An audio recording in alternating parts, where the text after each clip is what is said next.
tactique, c'est-à-dire très près du groupe de tête. En tout cas. Kazakh à damier et blanc et noir, on va le reconnaître assez facilement. C'est un numéro 6 à partir de la droite. Voilà, il est assez bien parti en tout cas Bungur, vous l'apercevez avec cette peau de mouton. Le 6e donc à partir de la droite qui symbolise la corde. Jolinos côté corde également avec l'As Honneur Suprême qui sont les mieux partis. Bungur et Parigino également le numéro 4 Kazakh Noir. Et puis tout à l'extérieur Dramatic Act le numéro 8. Et la Kazakh Noire de Parigino comme prévu va prendre la tête. Dramatic Act, le cheval entraîné par André Fab. Kazakh Vert, Toc Rose en deuxième position à la corde. C'est l'As Honneur Suprême juste derrière. Beginnings avec une toque verte et à la corde une Kazakh jaune, toque jaune. C'est celle du numéro 11, Jolinos. C'est Gerd Slikli, le numéro 3, qui est à l'arrière du peloton en compagnie de Tenakra, le 16, Kazakh rouge. L'allure est assez régulière pour aborder l'unique tournant de cette épreuve avec le sculptural Parigino qui dirige la manœuvre. Le numéro 4 en deuxième position, Honneur Suprême. Au centre, Dramatic Act, le numéro 8, Kazakh Vert, manche blanche. Et puis en troisième épaisseur, Owen Prince qui s'est bien rapproché.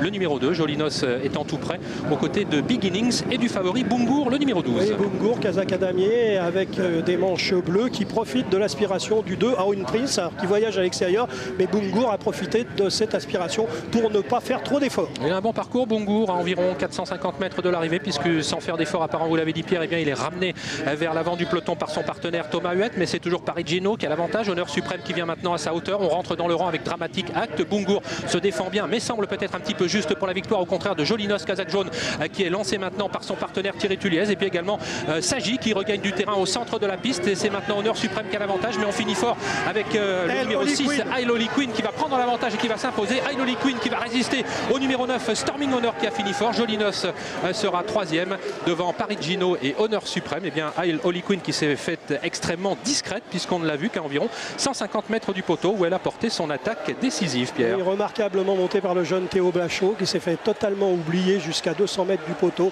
Et ce 6, Ail Holy Queen a porté son estocade. Elle bat le 9, Storming Honor. Le 11, Jolinos est troisième. La quatrième place revient à l'animateur de l'épreuve, le numéro 4 Parigino, et la cinquième place au numéro 1 Honneur Suprême. Et bien on vous parlait de John Hammond, l'entraîneur de Ail Holy Queen avant la course. On vous disait que c'était un entraîneur qui savait très bien où il mettait les pieds lorsqu'il courait un cheval dans les handicaps. Il en donne une nouvelle preuve. Il a été bien aidé par son jockey Théo Bachelot, un jeune garçon au service de Stéphane Vattel qui monte régulièrement pour John Hammond. Regardez, Kazakh rouge, manche blanche à la corde. Pour l'instant on ne la voit pas, elle ne fait aucun effort. Derrière elle est Jolinos, complètement cachée derrière la Kazakh jaune, toque jaune de Jolinos, la Kazakh noire, toque noire de Parigino, la Kazakh blanc et vert de Honneur Suprême, et encore à la corde, la Kazakh beige, c'est celle de Storming Honor. Donc les 5 chevaux qui ont progressé à la corde vont prendre le 5 premières places. Ça s'est passé comme dans un rêve pour la gagnante Ail Holy Queen, parce que lorsque Théo Bachelot a décidé de la déboîter, eh bien elle a fait la différence et elle a pu se mettre à l'abri